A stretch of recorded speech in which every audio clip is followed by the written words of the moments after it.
ನಮಸ್ಕಾರ. ಶ್ರೀ ಟಿವಿ ನ್ಯೂಸ್ಗೆ ಸ್ವಾಗತ. ಈ ದಿನದ ಹೆಡ್ಲೈನ್ಸ್.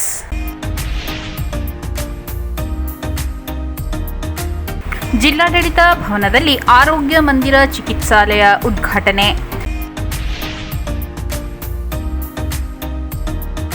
ಹಾಡು ಹಗಲೇ ಬೈಕ್ನಲ್ಲಿದ್ದ ಹಣ ಎಗರಿಸಿದ ಐನಾತಿ ಕಳ್ಳ.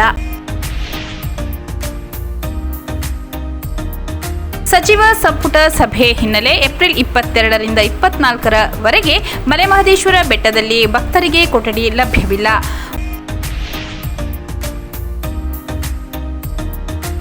ಸರ್ವೋತ್ತಮ ಪ್ರಶಸ್ತಿ ಪುರಸ್ಕಾರಕ್ಕೆ ಹೆಚ್ಚುವರಿ ಜಿಲ್ಲಾಧಿಕಾರಿ ಗೀತಾ ಹುಡೇದ ಆಯ್ಕೆ. ದಮನಿತ ಶೋಷಿತ ವರ್ಗಗಳ ಆಶಾ ಕಿರಣ ಎಚ್.ಸಿ. ಮಹದೇವಪ್ಪ, ಮುಡಿಗುಂಡ ಶಾಂತರಾಜ್. ಶಾಸಕ ಬಸವನಗೌಡ ಪಾಟೀಲ್ ಯತ್ನಾಳ್ ಅವಹೇಳನಕಾರಿ ಹೇಳಿಕೆ ಖಂಡಿಸಿ ಪ್ರತಿಭಟನೆ.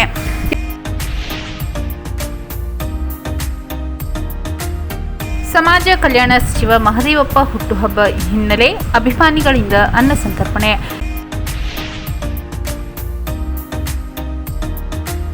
ಸಂಜೀವಿನಿ ಟ್ರಸ್ಟ್ ಮತ್ತು ಹಸಿರುಪಡೆ ನಾಟ್ಯಕಲಾ ಸರಸ್ವತಿ ಸಂಸ್ಥೆ ಆವರಣದಲ್ಲಿ ಪರಿಸರ ಬೇಸಿಗೆ ಶಿಬಿರ.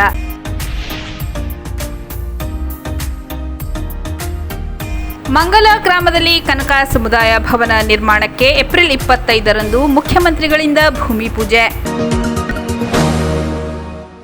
ಜಿಲ್ಲಾಡಳಿತ ಭವನದಲ್ಲಿ ಆರೋಗ್ಯ ಮಂದಿರ ಚಿಕಿತ್ಸಾಲಯ ಉದ್ಘಾಟನೆ. ನಗರದ ಜಿಲ್ಲಾಡಳಿತ ಭವನದ ಆವರಣದಲ್ಲಿ ಜಿಲ್ಲಾಡಳಿತ, ಜಿಲ್ಲಾ ಪಂಚಾಯತ್ ಹಾಗೂ ಆರೋಗ್ಯ ಮತ್ತು ಕುಟುಂಬ ಕಲ್ಯಾಣ ಇಲಾಖೆ ಸಹಯೋಗದಲ್ಲಿ ಆರೋಗ್ಯ ಮಂದಿರ ಚಿಕಿತ್ಸಾಲಯವನ್ನು ನಿರ್ಮಿಸಲಾಗಿದ್ದು, ಚಿಕಿತ್ಸಾಲಯದ ಉದ್ಘಾಟನೆ ನೆರವೇರಿಸಿ ಮಾತನಾಡಿದ ಜಿಲ್ಲಾಧಿಕಾರಿ ಶಿಲ್ಪಾ ನಾಗ್ರವರು, ಆರೋಗ್ಯ ಇಲಾಖೆಯಲ್ಲಿ ಕರ್ತವ್ಯ ನಿರ್ವಹಿಸುವುದು ಅಷ್ಟು ಸುಲಭವಲ್ಲ. ಆರೋಗ್ಯ ಇಲಾಖೆಯಲ್ಲಿ ಜಿಲ್ಲೆಯಲ್ಲಿ ಉತ್ತಮ ಕಾರ್ಯ ಮಾಡುತ್ತಿದೆ. ಕಳೆದ ವರ್ಷ ಕೊಳ್ಳೇಗಾಲದ ಆರೋಗ್ಯ ತಪಾಸಣಾ ಶಿಬಿರ ಆಯೋಜಿಸಿದ್ದು 12,000 ಜನರು ತಪಾಸಣೆಗೆ ಒಳಪಟ್ಟಿದ್ದರು ಎಂದರು. ಹನ್ನೂರು ಭಾಗದಲ್ಲಿ ಜನರಿಗೆ ಉತ್ತಮ ಆರೋಗ್ಯ ಸೇವೆ ಕಲ್ಪಿಸಿಕೊಡುವ ನಿಟ್ಟಿನಲ್ಲಿ ರಾಮಪುರದಲ್ಲಿ CSR ಅನುದಾನದಲ್ಲಿ ಡಯಾಲಿಸಿಸ್ ಕೇಂದ್ರವನ್ನು ಸ್ಥಾಪನೆ ಮಾಡಲಾಗಿದೆ. ಈಗಾಗಲೇ 4 ಮಿಷಿನ್ ಕಾರ್ಯನಿರ್ವಹಿಸುತ್ತಿದೆ. ಮಹದೇಶ್ವರ ಬೆಟ್ಟದಲ್ಲಿ ಪ್ರಾಧಿಕಾರದ ವತಿಯಿಂದ ಆಂಬ್ಯುಲೆನ್ಸ್ ಸೇವೆ ನೀಡಲಾಗಿದೆ ಎಂದು ತಿಳಿಸಿದರು. ಸಂಚಾರಿ ಆರೋಗ್ಯ ಸೇವೆ, ರಕ್ತದಾನ ಶಿಬಿರ ಸೇರಿದಂತೆ ಇತರ ಹಲವು ಕಾರ್ಯಕ್ರಮಗಳಲ್ಲಿ ತೊಡಗಿಕೊಂಡು ಜನರಿಗೆ ಅನುಕೂಲ ಮಾಡಿಕೊಡಬೇಕೆಂದು ತಿಳಿಸಿದರು. ಜಿಲ್ಲಾ ಆರೋಗ್ಯ ಮತ್ತು ಕುಟುಂಬ ಕಲ್ಯಾಣ ಅಧಿಕಾರಿ ಡಾಕ್ಟರ್ ಚಿದಂಬರ ಮಾತನಾಡಿ, ಜಿಲ್ಲಾಡಳಿತ ಭವನದಲ್ಲಿ ಕರ್ತವ್ಯ ನಿರ್ವಹಿಸುವ ಅಧಿಕಾರಿಗಳು ಮತ್ತು ಸಿಬ್ಬಂದಿಗೆ ತುರ್ತು ಆರೋಗ್ಯ ಸೇವೆ ಒದಗಿಸುವ ನಿಟ್ಟಿನಲ್ಲಿ ಆರೋಗ್ಯ ಮಂದಿರ ಕಾರ್ಯನಿರ್ವಹಿಸಲಿದೆ.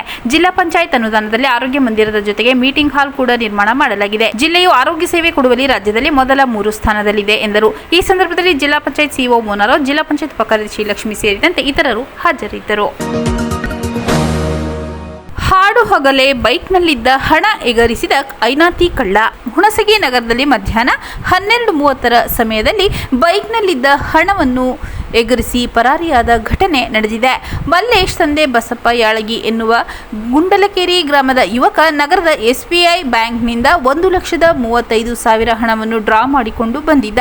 ದೇವಪುರದ ಮುಖ್ಯ ರಸ್ತೆಗೆ ಹೊಂದಿಕೊಂಡಿರುವ ರಾಯಲ್ ರೆಸ್ಟೋರೆಂಟ್ನ ಮುಂದೆ ಬೈಕ್ ನಿಲ್ಲಿಸಿ ಪೆಟ್ರೋಲ್ಗೆಂದು ಖಾಲಿ ಬಾಟಲ್ ತೆಗೆದುಕೊಂಡು ಬರುವ ಹೊತ್ತಿಗೆ ಅದನ್ನೇ ಕಾದು ಕುಳಿತಿದ್ದ ಗ್ಯಾಂಗ್ ಬೈಕ್ನಲ್ಲಿದ್ದ ನಗದನ್ನು ಎಗರಿಸಿ ಪರಾರಿಯಾಗಿದ್ದಾನೆ. ಹಣ ಕಳ್ಳತನದ ದೃಶ್ಯ ರೆಸ್ಟೋರೆಂಟ್ನ ಸಿಸಿ ಕ್ಯಾಮೆರಾದಲ್ಲಿ ಸೆರೆಯಾಗಿದ್ದು, ಹುಣಸಗಿ ಪೊಲೀಸ್ ಠಾಣೆಯಲ್ಲಿ ಪ್ರಕರಣ ದಾಖಲಾಗಿದೆ.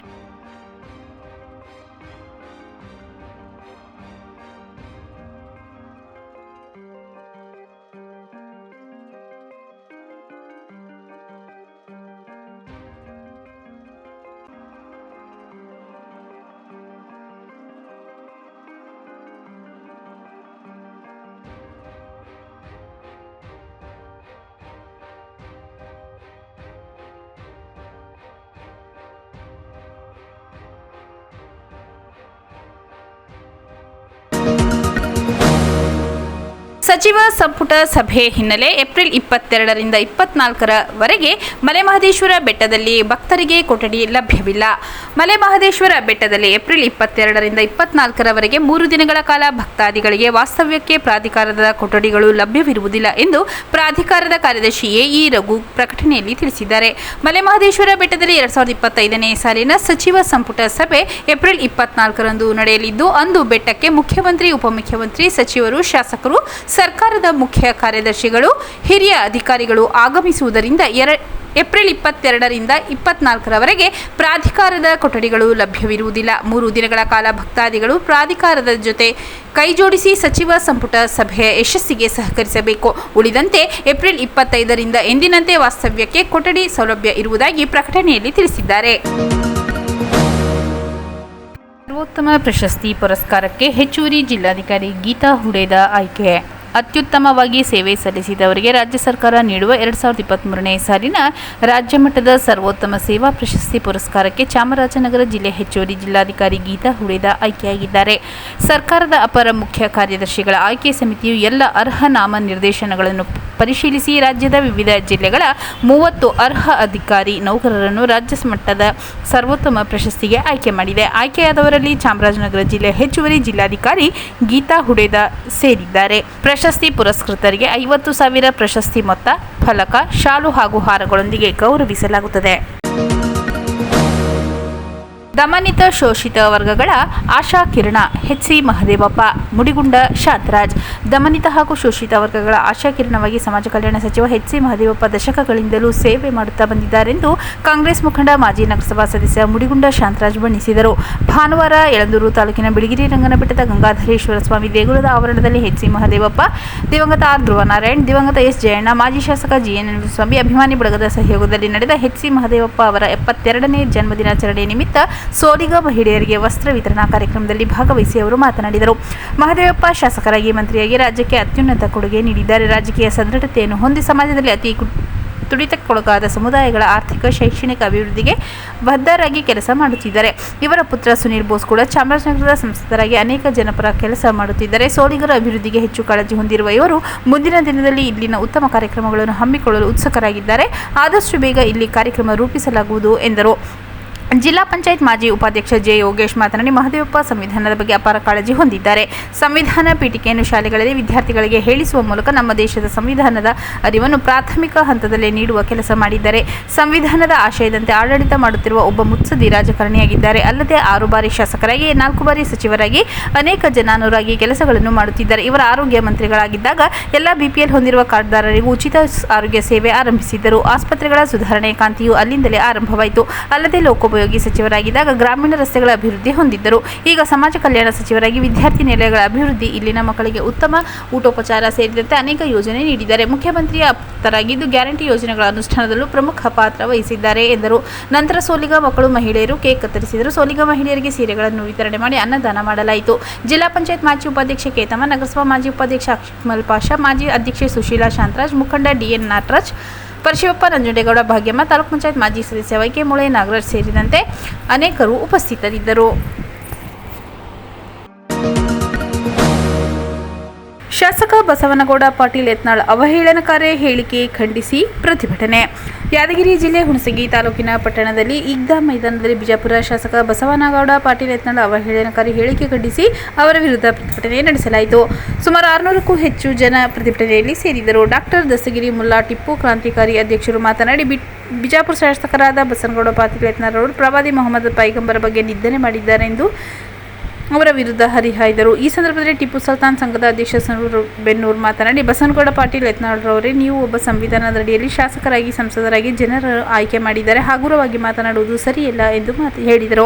ಪ್ರತಿಭಟನೆಯನ್ನು ಕೆಂಬಾವಿ ಕ್ರಾಸ್ ಈಗ್ದಾ ಮೈದಾನದಲ್ಲಿ ಹುಣಸಗಿ ತಾಲೂಕಿನ ಸುತ್ತಮುತ್ತಲ ಹಳ್ಳಿಗಳಿಂದ ಮುಸ್ಲಿಂ ಜನರು ಸುಮಾರು 600ಕ್ಕೂ ಹೆಚ್ಚು ಜನ ಪ್ರತಿಭಟನೆಯಲ್ಲಿ ಭಾಗವಹಿಸಿದ್ದರು. ಈ ಸಂದರ್ಭದಲ್ಲಿ ಮುಸ್ಲಿಂ ಸುನ್ನಿ ಕಬ್ರಸ್ತಾನ್ ಕಮಿಟಿ ಅಧ್ಯಕ್ಷ ಅಬ್ದುಲ್ ಸುಬಾನ್ ಅಲಿ ಡೆಕ್ಕನ್ ರವರು ವಕ್ಫ್ ಬೋರ್ಡ್ ಕಾಯ್ದೆ ಬಗ್ಗೆ 2025ರಿಗೆ ಜಾರಿಗೆ ತರಬಾರದೆಂದು ಕೇಂದ್ರ ಸರ್ಕಾರಕ್ಕೆ ಒತ್ತಾಯಿಸಿದರು. ಮೊಹಮ್ಮದ್ ಅಲಿ ಅವಲ್ದಾರ, ಖಾಜಾ ಪಟೇಲ್ ಬಿಡುವಾರ, ಖಾಸಿಂ ಚೌಧರಿ, ಖಾಸಿಂ ಸಾಬಾ ಟೋನರ್, ಇಸ್ಮಾಯಿಲ್ ಬೆಣ್ಣೆ, ಲತೀಫ್ ನದಾರ್, ನಬಿ ಪಟೇಲ್ ಯತ್ನೂರ್, ಸದ್ದಾಂ ಕೆಎಂಸಿ, ಮುನೀರ್ ಬೆಣ್ಣಿ, ಇದ್ರೇಶ್ ಡೆಕನ, ಅಸಿಮಾ ಯತ್ನೂರ್, ಹಸೀಫ್ ಕೋಡನೂರ ಪ್ರತಿಭಟನೆಯಲ್ಲಿ ಯಶಸ್ವಿಗೊಳಿಸಿದರು. ಇನ್ನು ಅನೇಕರು ಈ ಪ್ರತಿಭಟನೆ ಕಾರ್ಯಕ್ರಮದಲ್ಲಿ ಭಾಗವಹಿಸಿದ್ದರು. ಪ್ರತಿಭಟನೆಯು ಹುಣಸಗಿ ಪೊಲೀಸ್ ಠಾಣೆಯ ಸಿಪಿಐ ಹಾಗೂ ಪಿಎಸ್ಐ ಅವರು ಪ್ರತಿಭಟನೆಗೆ ಹುಣಸಗಿ ಪೊಲೀಸ್ ಠಾಣೆಯ ಸಿಪಿಐ ಹಾಗೂ ಪಿಎಸ್ಐ ರವರು ಸೂಕ್ತ ಪೊಲೀಸ್ ಬಂದೋಬಸ್ತ್ ಒದಗಿಸಿದ್ದರು. ಯಾಕಪ್ಪ ಅಂತಂದ್ರೆ ಇದು ಬಸವನಾಡು. 12ನೇ ಶತಮಾನದಲ್ಲಿ ಅಣ್ಣ ಬಸವಣ್ಣನವರು ಸೂಫಿ ಸಂತರು, ಇಲ್ಲಿ ದಾಸರು, ದಾರ್ಶನಿಕರು ನಡೆದಾಡುವಂತ ನಾಡು. ನಾವೆಲ್ಲರೂ ಇಸ್ಲಾಂ ಧರ್ಮಪ್ಪ ಅಂತಂದ್ರೆ ಸಮಾನತೆ ಹಾದಿ ಮೇಲೆ ನಡೆಯುವಂತವ್ರು, ಶಾಂತಿಯ ಸೌಹಾರ್ದತೆ ಹಾದಿ ಮೇಲೆ ನಡೆಯುವಂತವ್ರು. ಯಾಕಂದ್ರೆ ನನ್ನ ಧರ್ಮ ಕಲ್ಸಂಗಿಲ್ಲ ನನಗೆ ಬೇರೆ ಧರ್ಮವನ್ನು. ಸಮಾಜ ಕಲ್ಯಾಣ ಸಚಿವ ಮಹದೇವಪ್ಪ ಹುಟ್ಟುಹಬ್ಬ ಹಿನ್ನೆಲೆ ಅಭಿಮಾನಿಗಳಿಂದ ಅನ್ನ ಸಂತರ್ಪಣೆ.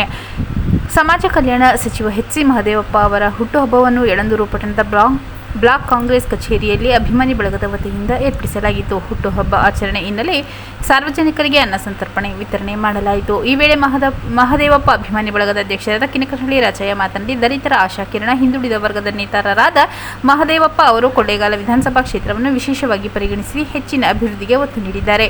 ಕೊಳ್ಳೇಗಾಲ ಕ್ಷೇತ್ರದಲ್ಲಿನ ರಸ್ತೆ ಸಾರಿಗೆ, ವಿದ್ಯುತ್, ನೀರಾವರಿ ಇಲಾಖೆಗೆ ಸಂಬಂಧಿಸಿದಂತೆ ಎಲ್ಲ ರೀತಿ ಮೂಲಭೂತ ಸೌಲಭ್ಯಗಳನ್ನು ಕಲ್ಪಿಸಿಕೊಟ್ಟು ಕ್ಷೇತ್ರವನ್ನು ಮಾದರಿ ಕ್ಷೇತ್ರವನ್ನಾಗಿ ಅಭಿವೃದ್ಧಿಪಡಿಸುವ ನಿಟ್ಟಿನಲ್ಲಿ ಮಲೆಮಹದೇಶ್ವರ ಬೆಟ್ಟದಲ್ಲಿ ಸಚಿವ ಸಂಪುಟ ಸಭೆ ಆಯೋಜನೆ ಮಾಡುವ ಮೂಲಕ ಕ್ಷೇತ್ರದ ಅಭಿವೃದ್ಧಿಗೆ ಕಾರಣೀಭೂತರಾಗಿದ್ದಾರೆ. ಹಾಗಾಗಿ ಇಂದು ಅವರ ಹುಟ್ಟುಹಬ್ಬವನ್ನು ಪಟ್ಟಣದಲ್ಲಿ ಎಲ್ಲರಿಗೂ ಅನ್ನಸಂತರ್ಪಣೆ ಹಾಗೂ ಆಸ್ಪತ್ರೆ ರೋಗಿಗಳಿಗೆ ಹಣ್ಣು ಹಂಪಲು ವಿತರಿಸುವ ಮೂಲಕ ಅಭಿಮಾನಿ ಬಳಗದ ವತಿಯಿಂದ ಹುಟ್ಟುಹಬ್ಬವನ್ನು ಆಚರಣೆ ಮಾಡಲಾಗಿದೆ. ಮಹದೇವಪ್ಪ ಸಾಹೇಬರಿಗೆ ಬುದ್ಧ ಬಸವ ಅಂಬೇಡ್ಕರ್ ಅವರ ಆಶೀರ್ವಾದ ಸದಾ ಇರಲಿ, ರಾಜ್ಯದ ಹಾಗೂ ದಲಿತರ ಏಳಿಗೆಗಾಗಿ ಶ್ರಮಿಸಲಿ ಎಂದು ಹಾರೈಸಲಾಯಿತು. ಈ ವೇಳೆ ಎಚ್ ಸಿ ಮಹದೇವಪ್ಪ ಅಭಿಮಾನಿ ಬಳಗದ ಉಪಾಧ್ಯಕ್ಷರಾದ ಮದ್ದೂರು ನಾರಾಯಣಸ್ವಾಮಿ, ಕಾರ್ಯದರ್ಶಿ ಇರ್ಸ್ವಾಡಿ ಜನಾರ್ದನ್, ಚಂಗಚಹಳ್ಳಿ ಜಯರಾಮ್, ಮದ್ದೂರು ಚಕ್ರವರ್ತಿ, ಅಗ್ರ ಲಿಂಗರಾಜ್, ಡೋಲು ನಂಜುಂಡಸ್ವಾಮಿ, ಸುಂದರ್ ಪಟೇಲ್, ಇರ್ಸ್ವಾಡಿ ಶಿವಪ್ರಕಾಶ್ ಹಾಗೂ ಅಭಿಮಾನಿಗಳು ಮತ್ತು ಕಾರ್ಯಕರ್ತರು ಹಾಜರಿದ್ದರು.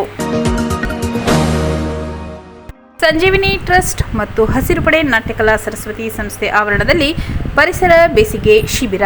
ಸಂಜೀವಿನಿ ಟ್ರಸ್ಟ್ ಮತ್ತು ಹಸಿರು ಪಡೆ ನಾಟ್ಯಕಲಾ ಸರಸ್ವತಿ ಸಂಸ್ಥೆ ಆವರಣದಲ್ಲಿ ಪರಿಸರ ಬೇಸಿಗೆ ಶಿಬಿರ ಕಾರ್ಯಕ್ರಮವನ್ನು ಉದ್ಘಾಟಿಸಿ ಮಾತನಾಡಿದ ತಾಲೂಕು ಕನ್ನಡ ಸಾಹಿತ್ಯ ಪರಿಷತ್ನ ಅಧ್ಯಕ್ಷರಾದ ಸುರೇಶ್ ಋಗ್ವೇದಿ ಅವರು, ಪ್ರಕೃತಿ ದೇವರು, ಪ್ರಕೃತಿಯಿಂದ ಎಲ್ಲವನ್ನು ಪಡೆದಿರುವ ಮನುಷ್ಯ ಸ್ವಾರ್ಥಕ್ಕಾಗಿ ವಿನಾಶದ ಯೋಚನೆ ಮಾಡುತ್ತಿರುವುದು ಬಹುದೊಡ್ಡ ದುರಂತ. ಪ್ರತಿಯೊಬ್ಬ ವ್ಯಕ್ತಿಯು ಪ್ರಕೃತಿ ರಕ್ಷಣೆಗೆ ಕೇಂದ್ರೀಕರಿಸಿ ದುಡಿಯುವ ಮನಸ್ಸು ಬೆಳೆಸಿಕೊಳ್ಳಬೇಕು. ಪ್ರಕೃತಿಯೇ ತಾಯಿ, ತಾಯಿಯನ್ನು ನಾಶಗೊಳಿದರೆ ಸರ್ವನಾಶವಾಗುವುದು ಖಂಡಿತ. ಹಸಿರು ಪಡೆ ಮಕ್ಕಳಲ್ಲಿ ಪರಿಸರ ಶಿಬಿರದ ಮೂಲಕ ಜಾಗೃತಿ ಮೂಡಿಸುತ್ತಿರುವುದು ಅಭಿನಂದನೀಯ. ಹೆಚ್ಚಿನ ಸಂಖ್ಯೆಯಲ್ಲಿ ಪರಿಸರ ಶಿಬಿರಕ್ಕೆ ಆಗಮಿಸಿರುವ ಮಕ್ಕಳು ಪುಣ್ಯವಂತರು. ಸಾಮಾಜಿಕ ಜಾಲತಾಣದ ಪ್ರಭಾವ ಬಿಟ್ಟು ಆಗಮಿಸಿರುವ ಮಕ್ಕಳಿಗೆ ಹಾಗೂ ಪೋಷಕರಿಗೆ ಧನ್ಯವಾದ ತಿಳಿಸಿದರು. ಮುಖ್ಯ ಅತಿಥಿಗಳಾಗಿ ಆಗಮಿಸಿದ್ದ ಆದರ್ಶ ಅರಸ್ರವರು ಮಾತನಾಡಿ, ಪರಿಸರ ಸಂರಕ್ಷಣೆ, ಕಾಡುಗಳ ಮಹತ್ವ, ಪ್ರಾಣಿ ಪಕ್ಷಿಗಳ ಸಮಗ್ರ ಮಾಹಿತಿಗಳನ್ನು ಮಕ್ಕಳಿಗೆ ವಿವರಿಸಿದರು. ಸಭೆಯ ಅಧ್ಯಕ್ಷತೆಯನ್ನು ರೋಟರಿ ಸಂಸ್ಥೆ ಅಧ್ಯಕ್ಷರಾದ ನಾಗರಾಜ್ ಮಾತನಾಡುತ್ತಾ, ಹಸಿರು ಪಡೆಯ ಎಲ್ಲಾ ಕಾರ್ಯಯೋಜನೆಗಳಿಗೆ ಸದಾಕಾಲ ರೋಟರಿ ಸಂಸ್ಥೆ ಸಹಕಾರ ನೀಡುವುದು, ಮರಗಿಡ ನೆಡುವುದು ಸೇರಿದಂತೆ ಇತರ ಯಾವುದೇ ಕಾರ್ಯಗಳಿಗೂ ರೋಟರಿ ಅಂತಾರಾಷ್ಟ್ರೀಯ ಸಂಸ್ಥೆ ಇರುತ್ತದೆ ಎಂದು ತಿಳಿಸಿದರು. ಕಾರ್ಯಕ್ರಮದಲ್ಲಿ ಹಸಿರು ಪಡೆ ಅಕ್ಷತಾ ಜೈನ್, ಸತೀಶ್, ಗೌರಿ, ಪ್ರಮೀಳಾ ಊದ್ಗಡ್ಡಿ ಸೇರಿದಂತೆ ಮುಂತಾದವರು ಉಪಸ್ಥಿತರಿದ್ದರು. ಮಂಗಲ ಗ್ರಾಮದಲ್ಲಿ ಕನಕ ಸಮುದಾಯ ಭವನ ನಿರ್ಮಾಣಕ್ಕೆ ಏಪ್ರಿಲ್ 25ರಂದು ಮುಖ್ಯಮಂತ್ರಿಗಳಿಂದ ಭೂಮಿ ಪೂಜೆ. ಚಾಮರಾಜನಗರ ತಾಲೂಕಿನ ಮಂಗಲ ಗ್ರಾಮದಲ್ಲಿ ಮುಖ್ಯಮಂತ್ರಿ ಸಿದ್ದರಾಮಯ್ಯ ಅವರು ಜಿಲ್ಲಾ ಕನಕ ಸಮುದಾಯ ಭವನ ನಿರ್ಮಾಣಕ್ಕೆ ಭೂಮಿ ಪೂಜೆ ಏಪ್ರಿಲ್ 25ರಂದು ನೆರವೇರಿಸಲಿದ್ದಾರೆಂದು ಜಿಲ್ಲಾ ಕುರುಬರ ಸಂಘದ ಅಧ್ಯಕ್ಷ ನಂಜೇಗೌಡ ತಿಳಿಸಿದರು. ಅಂದು ಬೆಳಗ್ಗೆ 11 ಗಂಟೆಗೆ ಕಾಗಿನೆಲೆ ಮಹಾಸಂಸ್ಥಾನ ಕನಕಗುರು ಪೀಠದ ಕೆಆರ್ ನಗರ ಶಾಖಾ ಮಠದ ಪೀಠಾಧಿಪತಿ ಡಾಕ್ಟರ್ ಶಿವಾನಂದಪುರಿ ಮಹಾಸ್ವಾಮೀಜಿ ದಿವ್ಯ ಸಾನ್ನಿಧ್ಯದಲ್ಲಿ ಭೂಮಿ ಪೂಜೆ ನೆರವೇರಲಿದೆ ಎಂದು ಸುದ್ದಿಗೋಷ್ಠಿಯಲ್ಲಿ ಹೇಳಿದರು. ಜಿಲ್ಲಾ ಉಸ್ತುವಾರಿ ಸಚಿವ ಕೆ ವೆಂಕಟೇಶ್, ಸಚಿವರಾದ ಎಚ್ ಸಿ ಮಹದೇವಪ್ಪ, ಸತೀಶ್ ಜಾರಕಿಹೊಳಿ, ಬೈರತಿ ಸುರೇಶ್, ಶಿವರಾಜ್ ತಂಗಡಗಿ, ಸಂಸದ ಸುನಿಲ್ ಬೋಸ್, ಶಾಸಕರಾದ C Puttarangashetty, AR Krishnamurthy, guarantee ಅನುಷ್ಠಾನ ಸಮಿತಿ ಅಧ್ಯಕ್ಷ ಎಚ್ ಎಂ ರೇವಣ್ಣ ಸೇರಿದಂತೆ ಇತರರು ಭಾಗವಹಿಸಲಿದ್ದಾರೆ ಎಂದರು. ಕನಕ ಸಮುದಾಯ ಭವನ ನಿರ್ಮಾಣಕ್ಕೆ ಸರ್ಕಾರ 2 ಕೋಟಿ ಬಿಡುಗಡೆ ಮಾಡಿದೆ. ದಾನಿಗಳ ಸಹಕಾರದಿಂದ 6 ಕೋಟಿ ವೆಚ್ಚದಲ್ಲಿ ಭವನ ನಿರ್ಮಾಣ ಮಾಡಲಾಗುವುದು. ನಂತರ ಜಿಲ್ಲಾಡಳಿತ ಭವನ ಮುಂಭಾಗ ಕನಕ ಭಗೀರಥ ವಾಲ್ಮೀಕಿ ಪುತ್ಥಳಿ ನಿರ್ಮಾಣಕ್ಕೆ ಸಿಎಂ ಶಂಕುಸ್ಥಾಪನೆ ನೆರವೇರಿಸಲಿದ್ದಾರೆಂದು ತಿಳಿಸಿದರು. ಸಂಘದ ಪ್ರಧಾನ ಕಾರ್ಯದರ್ಶಿ ಶಿವಲಿಂಗೇಗೌಡ ಮಾತನಾಡಿ, ಕಳೆದ 13-14 ವರ್ಷಗಳ ಹಿಂದೆಯೇ ಸಂಘವನ್ನು ನೋಂದಣಿ ಮಾಡಿದ್ದು, ಮಂಗಲದ ಬಳಿ 1.22 ಎಕರೆ ಜಮೀನು ಖರೀದಿಸಿ ಅನ್ಯಕ್ರಾಂತ ಮಾಡಿಕೊಳ್ಳಲಾಗಿದೆ. ಈಗಾಗಲೇ ಸರ್ಕಾರ 2 ಕೋಟಿ ಬಿಡುಗಡೆ ಮಾಡಿದ್ದು, ಇದಕ್ಕೆ ಕಾರಣಕರ್ತರಾದ ಜಿಲ್ಲೆಯ ಎಲ್ಲ ಶಾಸಕರಿಗೂ ಅಭಿನಂದನೆ ಸಲ್ಲಿಸಲಾಗುವುದು. ಕನಕ ಸಮುದಾಯ ಹಾಗೂ ಪುತ್ಥಳಿ ನಿರ್ಮಾಣ ಭೂಮಿ ಪೂಜೆಗೆ ಜನಾಂಗದವರು ಹೆಚ್ಚಿನ ಸಂಖ್ಯೆಯಲ್ಲಿ ಭಾಗವಹಿಸಬೇಕೆಂದು ಮನವಿ ಮಾಡಿದರು. ಸುದ್ದಿಗೋಷ್ಠಿಯಲ್ಲಿ ಸಂಘದ ಪದಾಧಿಕಾರಿಗಳಾದ ನಟರಾಜ್, ಜನ್ನೂರ್ ಮಹದೇವ್, ಮಂಜುನಾಥ್, ಆರ್ ಮಹದೇವ್ ಸ್ವಾಮಿ ಉಪಸ್ಥಿತರಿದ್ದರು. ಮತ್ತೊಮ್ಮೆ ಮುಖ್ಯಾಂಶಗಳು. ಜಿಲ್ಲಾಡಳಿತ ಭವನದಲ್ಲಿ ಆರೋಗ್ಯ ಮಂದಿರ ಚಿಕಿತ್ಸಾಲಯ ಉದ್ಘಾಟನೆ.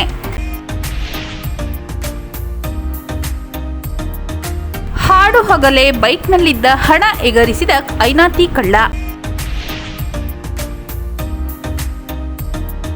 ಸಚಿವ ಸಂಪುಟ ಸಭೆ ಹಿನ್ನೆಲೆ ಏಪ್ರಿಲ್ 22ರಿಂದ 24ರವರೆಗೆ ಮಲೆಮಹದೇಶ್ವರ ಬೆಟ್ಟದಲ್ಲಿ ಭಕ್ತರಿಗೆ ಕೊಠಡಿ ಲಭ್ಯವಿಲ್ಲ.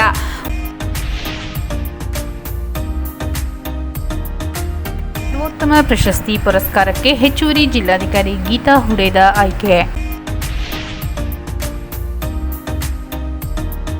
ದಮನಿತ ಶೋಷಿತ ವರ್ಗಗಳ ಆಶಾ ಕಿರಣ ಎಚ್ ಸಿ ಮಹದೇವಪ್ಪ, ಮುಡಿಗುಂಡ ಶಾಂತರಾಜ್. ಶಾಸಕ ಬಸವನಗೌಡ ಪಾಟೀಲ್ ಯತ್ನಾಳ್ ಅವಹೇಳನಕಾರಿ ಹೇಳಿಕೆ ಖಂಡಿಸಿ ಪ್ರತಿಭಟನೆ.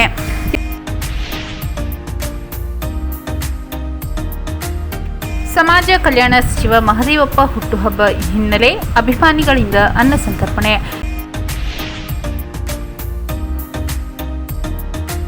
ಸಂಜೀವಿನಿ ಟ್ರಸ್ಟ್ ಮತ್ತು ಹಸಿರು ಪಡೆ ನಾಟ್ಯಕಲಾ ಸರಸ್ವತಿ ಸಂಸ್ಥೆ ಆವರಣದಲ್ಲಿ ಪರಿಸರ ಬೇಸಿಗೆ ಶಿಬಿರ.